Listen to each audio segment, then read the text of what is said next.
That's the key. I know how to win when I don't raise the most money. As I said earlier in my opening statements, if we're gonna get the job done, for defeat Zach Space and go forward with our country, we're gonna have to do something different than what we did in the past. Whoever wins this primary is going to raise a lot of money. It doesn't matter who it is. It doesn't matter if it's me, Jeanette, Dave. Whoever wins this is going to raise a lot of money because there's a lot of deep pockets out there that want to see Zach go. I've had lifelong base Democrats give me hundreds of dollars. So I don't agree that Democrats are just going to line up and vote for Zach Space because they're as mad as you are. They really are. And I've got a lot of them giving me money because they see me, because this is what they see in me. I'm not a refined politician. I haven't been groomed by the political party. I'm not the Republican favorite. I don't have the most money because Columbus anointed me or Washington anointed me, because they see me as somebody that's not going to line up and fit in Boehner's back pocket. I'm not just going to say, yes, sir. I'm going to fight for the Constitution. And it's those kind of principles that are going to spin Zach Space out of control. Zach Space is in trouble. Ladies and gentlemen, every campaign's got three resources: time, money, and people. And you've already heard from my opponent. So when you get to the general, Zach Space is going to have the deepest pockets. So you need to be looking at the candidate who right now today, again, is not talking the talk, they're walking the walk. Who's got the people, who's put in the time. The only candidate sitting here tonight who's told you I put over 25,000 miles on my car. I've done over 90 public events. I've got teams on the ground in every county, great teams who are working hard, they're knocking doors, they're making phone calls. Look at our last presidential election. Hillary Clinton had the name ID. She had the deep pocket. And Barack Obama didn't. But everywhere he went, he said, can you text 10 of your friends for me? Can you email 10 of your friends for me? Can you talk to 10 of your friends and ask them to send me $100? He raised the most campaign contributions and small dollar donations in the history of our nation. Scott Brown raised over $1 million on the internet every day at the end of his campaign. It's people like you, the people on the ground, that make the difference.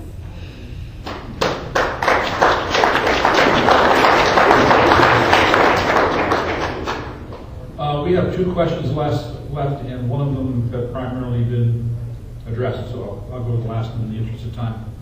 Deanne Dell.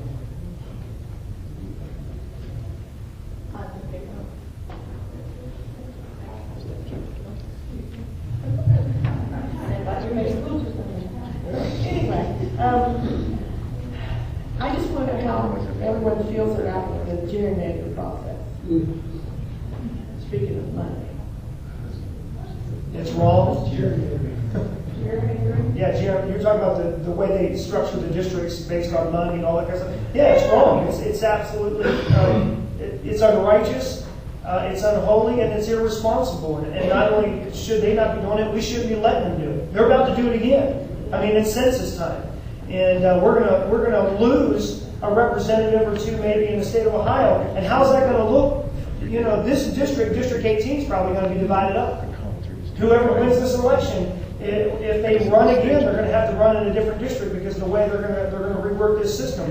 And you better believe it's going to be reworked when they look at the paper and they say, okay, well, how's the money work? What representatives are the most important to us? And let's make sure the big spenders and all the money's in that. See, we can't play that game anymore. And so we do need people that can stand up to that and aren't worried about their political reputation, but have principle and integrity to say, we need to fight against things like this so that the people are best representative rather than representatives best representing themselves with income.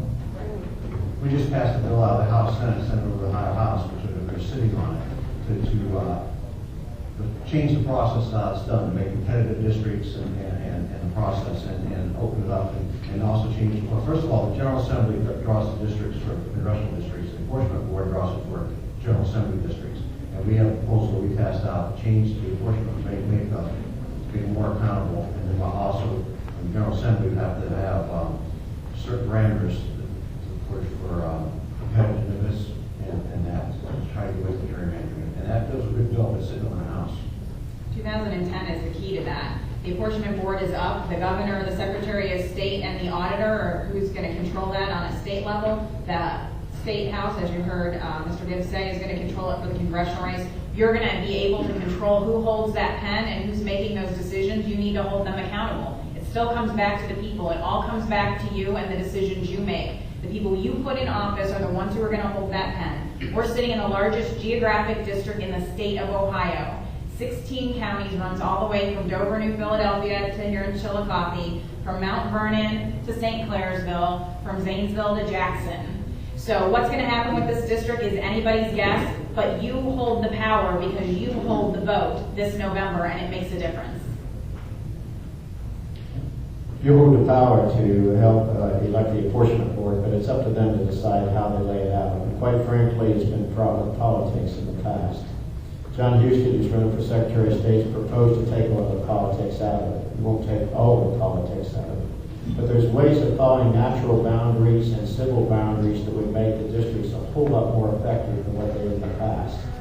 And Licking County, we go right down 21st Street and pretty much split Newark.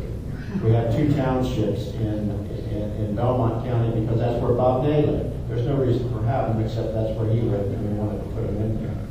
So we need to take some of the politics out, but I don't know that you're going to take them all out. The extent that we can follow these county boundaries and others is going to make it easier for us to represent the 630,000. We still have a rural district. It's still going to be sprawling, and quite frankly, I wouldn't run in an urban district because I don't share the same values that do. I do share the values of this rural district. Well, this is something I really know about because I live in Newark, and my city is split in half. You know, I live in the largest city in the district, but only half of my city's in the district. You know, my sister lives across town, and she's not going to be able to vote for it. I know people that live on Linden, where one side of the street they're in the 12th, and across the street they're in the 18th. So you can drive down there and you can see yard signs for 2 Republicans on either side, but they're not the same Republican. And even precinct 3A in Newark is split. A precinct is split. And I asked the Board of Elections, I was like, can you tell me which one of these people were in 12? And they were like, we don't even know which ones are in 12 right now. Well, how are we supposed to decide if they're split? Nobody can even know who's voting. They're like, you know. So it's a crazy system. We've got to be more civil. James Madison said, the Constitution is for a moral and religious people. It's totally inadequate for the governments and any else. Politics is dirty. It's just dirty. It's just dirty, right? It's just dirty. And we're going to get the type of government, the type of people that we elect. And if we think that it's going to change, I'm personally tired of begging evil men to do good. I'm tired of it. We see where that's got us. There is I think there's a problem with folks that think they can take the politics out of redistricting. I think that's like saying you can take people out of redistricting.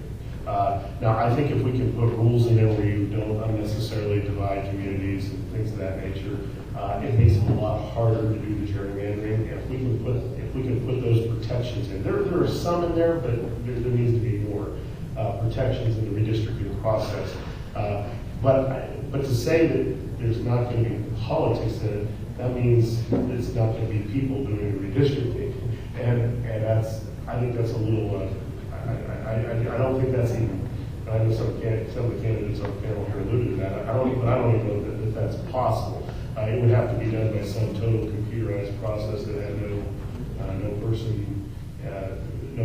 involved, and still I don't think that would even be work to anybody's final solution. But yeah, there are protections to keep from dividing communities, and we need to move in that direction. With that, I'd like to thank everyone for coming, and I urge you to go work for your candidates.